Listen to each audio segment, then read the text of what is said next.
মাইটোকন্ড্রিয়াকে কেন মাইটোকন্ড্রিয়া বলা হয়, এটার মিনিং যদি আমরা জানি তাহলে এখান থেকে বেশ কিছু ইনফরমেশন আমরা পাই। আমি তোমাদের দেখাচ্ছি এক এক করে। দেখো,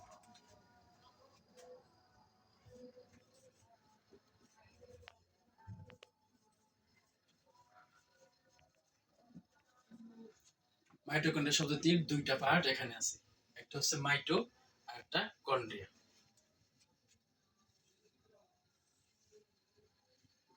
মাইটো শব্দটি এসেছে মাইটোস থেকে। মাইটোস অর্থ ফাইবার, বাংলায় একে সুতা বা তন্তু বলা হয়।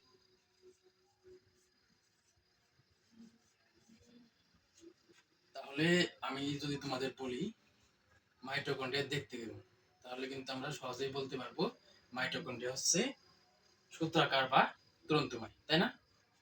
এবার আসো দ্বিতীয় পার্টটাই, কন্ড্রিয়া। কন্ড্রিয়া অর্থ গ্র্যানিউল, বাংলা একে দানা বলা।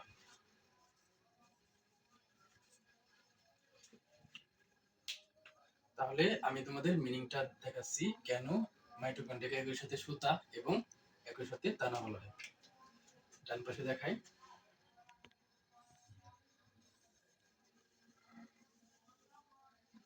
এটা একটা কোষ, আমি ছোট করে আঁকছি।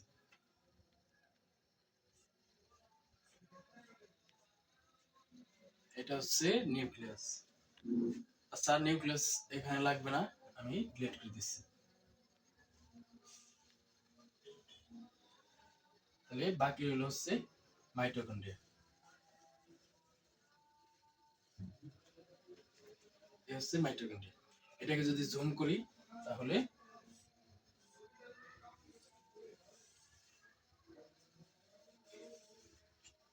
এটাকে জুম করলে আমরা এটা পাই। এটাকে যদি আরেকটু জুম করি,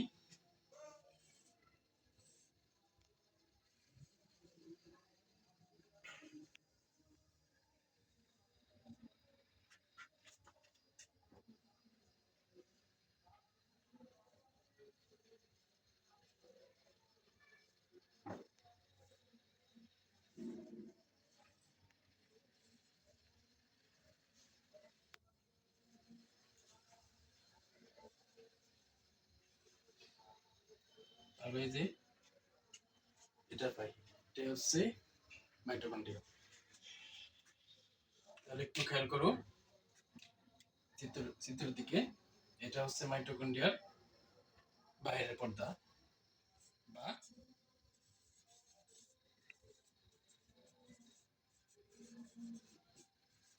বহিস্থ পর্দা বা আউটার মেমব্রেন।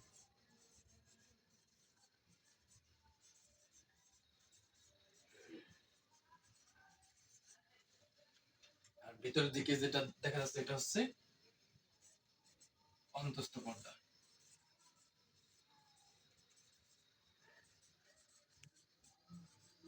বা হচ্ছে ইনার মেমব্রেন।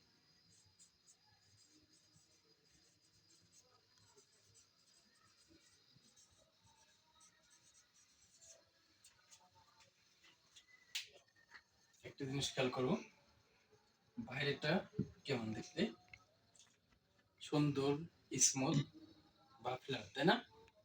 আর ভেতরেরটা হচ্ছে সুতার মতো পেঁচানো। বাইরেরটা দেখে কিন্তু বোঝা যায় না, কিন্তু ভেতরেরটা দেখে আমরা সহজে বুঝতে পারছি এটা হচ্ছে সুতার মতো পেঁচানো। তাহলে বলতো মাইটোকন্ড্রিয়ার মাইটোস পার্থক্য আমরা পেলাম কিনা? তাহলে মাইটোস অর্থ কি? মাইটোস অর্থ হচ্ছে সুতার মতো পেঁচানো, মানে মাইটোকন্ড্রিয়ার ভিতরের পদার্থটুকু সুতার মতো বা বিভিন্নভাবে ভাঁজ হয়ে থাকে। এক। দুই নাম্বার হচ্ছে কন্ড্রিয়া। কন্ড্রিয়া দেখো, কন্ড্রিয়া হচ্ছে দানার মতো। আমরা এটা তো জুম করছি, তাই না? মাইটোকন্ড্রিয়ার চিত্রটা জুম করছি। এটাকে যদি আগের রূপে যাই এটা পাই, এখান থেকে যদি আরো আগের রূপে যাই এটা পাই। তাহলে দেখো কিসের মতো দেখা যাচ্ছে, এটা চিনির দানার মতো।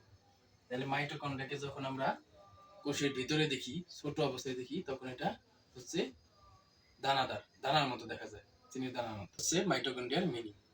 তাহলে আমরা এখান থেকে সহজেই বলতে পারি যে মাইটোকন্ড্রিয়া দেখতে কেমন, তাই না? তাহলে কি বলবো, মাইটোকন্ড্রিয়া হচ্ছে দানাদার বা হচ্ছে লম্বা রডের মতো, বা বলতে পারি মাইটোকন্ড্রিয়া হচ্ছে কি ডিম্বাকার এবং সূত্রাকার, তাই না?